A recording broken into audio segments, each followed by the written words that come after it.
পৃথিবীর সবচেয়ে বিস্ময়কর স্থানগুলোর মধ্যে অন্যতম অ্যান্টার্কটিকা। এর জীববৈচিত্র্য ও প্রাকৃতিক সৌন্দর্য বরাবরই মানুষকে আকৃষ্ট করে, তবে সবচেয়ে বেশি মানুষকে বিমোহিত করে এর বরফের আচ্ছাদন। তবে উত্তর মেরুর এই অংশটি কি সবসময় বরফে আচ্ছাদিত ছিল?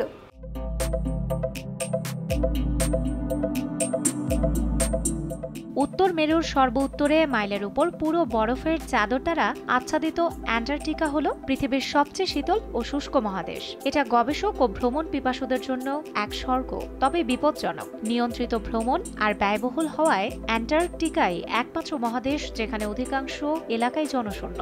আর যেটুকু জনপদ এখানে গড়ে উঠেছে তা হল কয়েক হাজার বিজ্ঞানীদের এক জনপদ।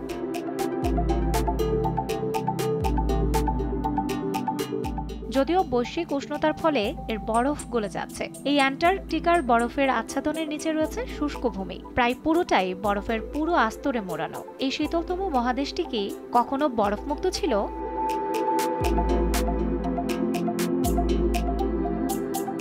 ক্যামব্রিজ বিশ্ববিদ্যালয়ের প্যালিও ক্লাইমাটোলজিস্ট এরিক উলফের মতে একসময় অ্যান্টার্কটিকা মূলত বরফমুক্তই ছিল। অ্যান্টার্কটিকার এই বরফের চাদর 34 মিলিয়ন বছর আগে প্রথম তৈরি হয়েছিল, যার বেশিরভাগই এখনকার উত্তর কানাডার মতো ছিল তুন্দ্রা ও শঙ্কুযুক্ত বন। আর এর পেছনে মূলত বৈশ্বিক তাপমাত্রাই মূল চালিকা শক্তি হিসেবে কাজ করেছে।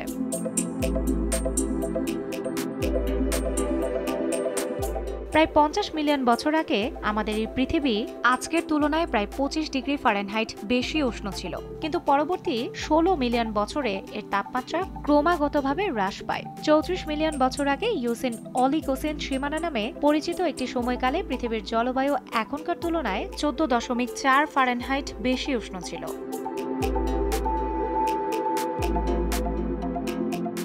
উলফের মতে কারণগুলির মধ্যে একটি হল বায়ুমণ্ডলের কার্বন ডাই অক্সাইড ঘনত্বের পরিবর্তন এবং অন্যটি হল মহাদেশগুলির গতিবিধি, বিশেষ করে দক্ষিণ আমেরিকা ও অ্যান্টার্কটিকার মধ্যবর্তী প্রণালীকে সংযুক্ত করা ড্রেক প্যাসেজ, যখন দক্ষিণ আমেরিকা এবং অ্যান্টার্কটিকাকে আলাদা করে দেয়। 34 মিলিয়ন বছর আগের ওই সময়ে প্লেট টেকটনিকের কারণে বৃত্তাকার স্রোত অ্যান্টার্কটিকার চারপাশে আবদ্ধ করে রাখে। বাকি বিশ্বের থেকে বিচ্ছিন্ন হয়ে যায় অ্যান্টার্কটিকা।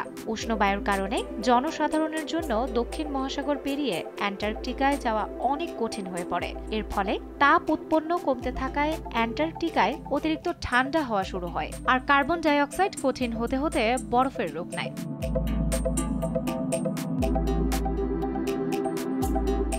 তবে অ্যান্টার্কটিকা আবার কখনো বরফ মুক্ত হওয়ার সম্ভাবনা আছে কিনা এমন প্রশ্নে বিজ্ঞানী ভ্যান ডি ফ্লিয়ার্ড বলেন, এটা অবশ্যই সম্ভব। প্ল্যানেট আর্থ এর আগেও এমন আচরণ করেছে, তাই তা নির্ভর করছে মানুষের কার্যকলাপের উপর।